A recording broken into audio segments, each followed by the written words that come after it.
दक्ष news, सामान्यांच्या हक्कासाठी नेहमी दक्ष।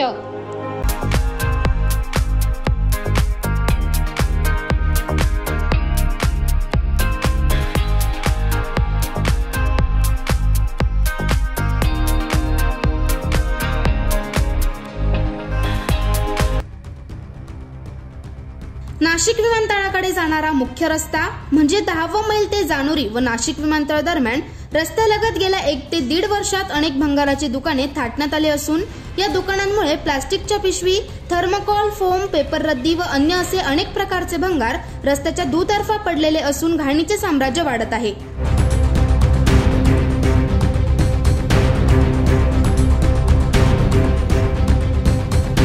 नाशिक सारख्या स्वच्छ शहराची प्रतिमा मलिन होत असून यात अजून गांभीर्याची बाब अशी की येणाऱ्या 2 ते 3 वर्षात नाशिकमध्ये आंतरराष्ट्रीय क्रिकेट स्टेडियमचे काम पूर्ण होत असून लवकरच या ठिकाणी आंतरराष्ट्रीय सामने देखील खेळवले जाऊ शकतात।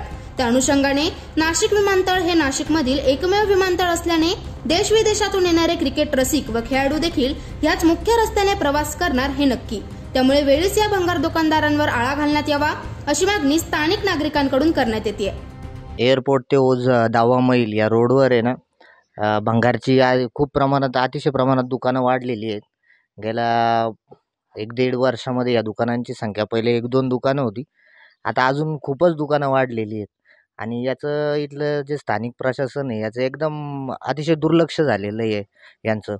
आणि त्यानंतर इकडे आपल्या या रोडवर हा मेन विमानतळाकडे ओझर विमानतळाकडे जाणारा हा मुख्य रस्ता असून रस्त्याच्या सुशोभीकरणाकरता याआधी स्थानिक खासदार असो, स्थानिक आमदार असो यांनी करोडो रुपये निधी असा शासनाकडून आणून, केंद्र सरकारकडून, महाराष्ट्र शासनाकडून आणून खर्च केलेला आहे। रस्त्याच्या दुतर्फा झाडं लावण्यात आलेली आहे, रस्त्याच्या डिवायडरवरचं सुद्धा सुशोभीकरण करण्यात आलं आहे, परंतु 17 नंबर चाळी ते 10वा मैल या दरम्यान अनेक भंगारच्या दुकानदारांनी दुकानं ही स्थापन केलेली आहे।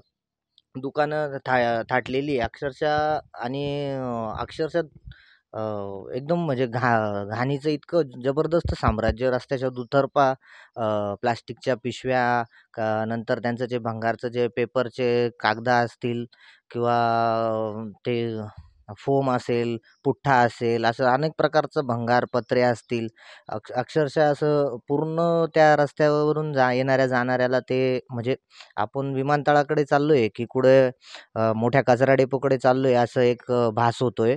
इतक्या जास्त प्रमाणात कचरा भंगारवाल्यांनी तिकडे केलेला आहे। आणि येत्या 2-1 वर्षामध्ये दुसरी गोष्ट अशी की येत्या 2-1 वर्षामध्ये आपल्या नाशिकमध्ये आंतरराष्ट्रीय क्रिकेट स्टेडियम बांधण्यात येतं आहे।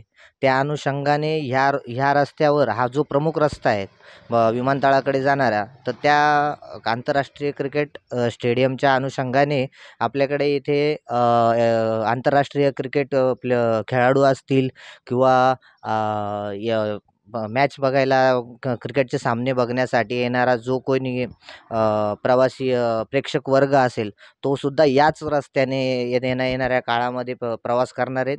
आणि असं प्रवास करत असताना त्यांना त्यांच्यासमोर असा हे घाणीचं साम्राज्य असणं ही आपल्या नाशिककरांसाठी अतिशय अशी दुर्दैवी बाब आहे। तरी स्थानिक प्रशासनाने याकडे गांभीर्याने आत्ता तरी लक्ष दिलं तर जेणेकरून येणाऱ्या पुढच्या काळात ही भंगारची दुकानं वाढणारही नाहीत आणि आहे त्या दुकानदारांवर सुद्धा आळा बसवण्यात येईल, एवढी आमची एक इथल्या स्थानिक नागरिकांकडून एक विनंती राहील। या अगोदरही दक्ष न्यूजच्या माध्यमातून या बातमीचा पाठपुरावा केला गेला होता, परंतु स्थानिक प्रशासन सुस्त आणि भंगारवाले मस्त अशीच काहीशी परिस्थिती जानोरी, ओझर व जवळके प्रशासनाकडून पाहायला मिळत आहे।